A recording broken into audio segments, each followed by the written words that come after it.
ka-Bebe Labs, pasensya na po at ngayon lang ako nakapag-upload. Ang tagal-tagal na nun, di ba? Mga 7 months, 8 months, 9 months, o di ba? Parang nabuntis lang ang inyong Bebe Labs. So, bawal yan! Bawal yan! Bawal yan! i-confirm po, hindi po ako buntis. Kaya hindi po ako buntis, mga ka-Bebe Labs. Masyado lang po ang busy. Masyado lang busy ang inyong ka-Bebe Labs. So, mga ka-Bebe Labs, sana kahit di po ako nakapag-upload at ngayon lang ako nakapag-upload, pakisuportahan niyo po ulit ako, mga ka-Bebe Labs. Mahal na mahal ko ang mga ka-subscriber ko, mga ka-Bebe Labs. At syempre, napapansin ko, tumataas yung aking subscriber, tapos bumababa naman yung aking analytics. Anong kailangan kong gawin upang malaman mo? So, nagagalit na si Lolo YouTube na dahil hindi nga ako nakapag-upload, ilang buwan na. So, ayan, nakapag-upload ako dahil naisingit ko lang sa aking schedule. Wow, schedule talaga.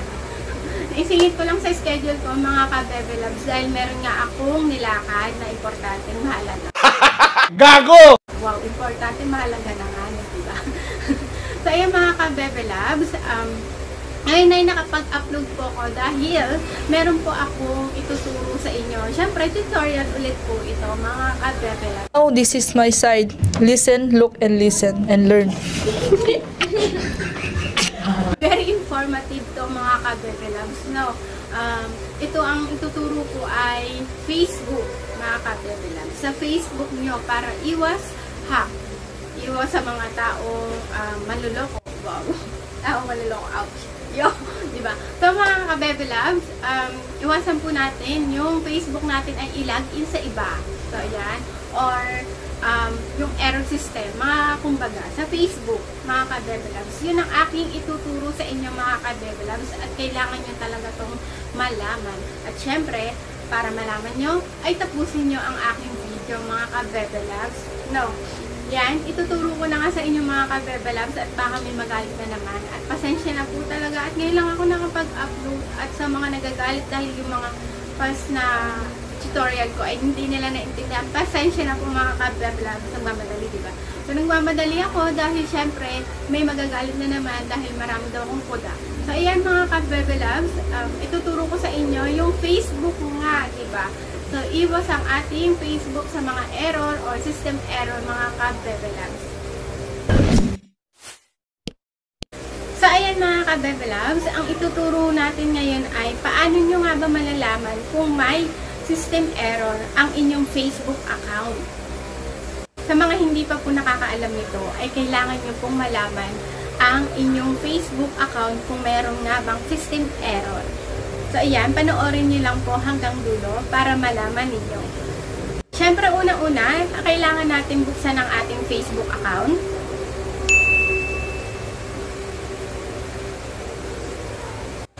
Pindutin lang po natin ang ating profile picture.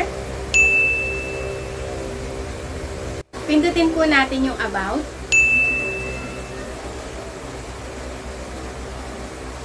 Pagka-pindot po natin ang about, dito po, makikita natin ang profile transparency.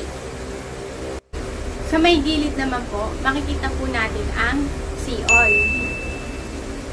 Pindutin lang po natin yan. Pindutin lang po yung go to add.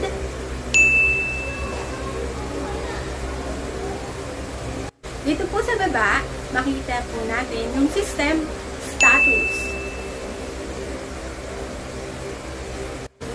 Pindutin lang po yung see details.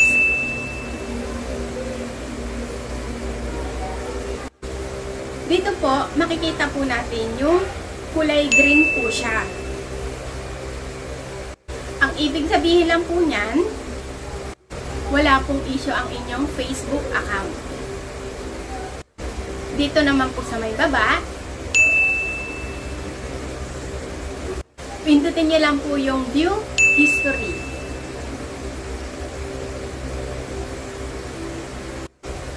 Dito po, makikita nyo po yung dati nyong issue sa Facebook account nyo na na-resolve nyo na.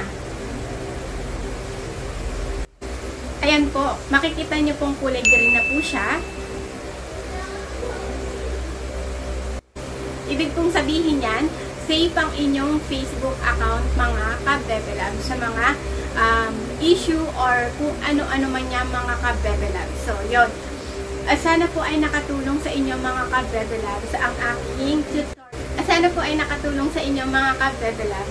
Huwag niyo pong kalimutang isubscribe ang aking YouTube channel mga ka-Bebe Loves at pindutin niyo na din po ang notification button bell para lagi po kayong updated sa aking more on tutorial. Bye-bye!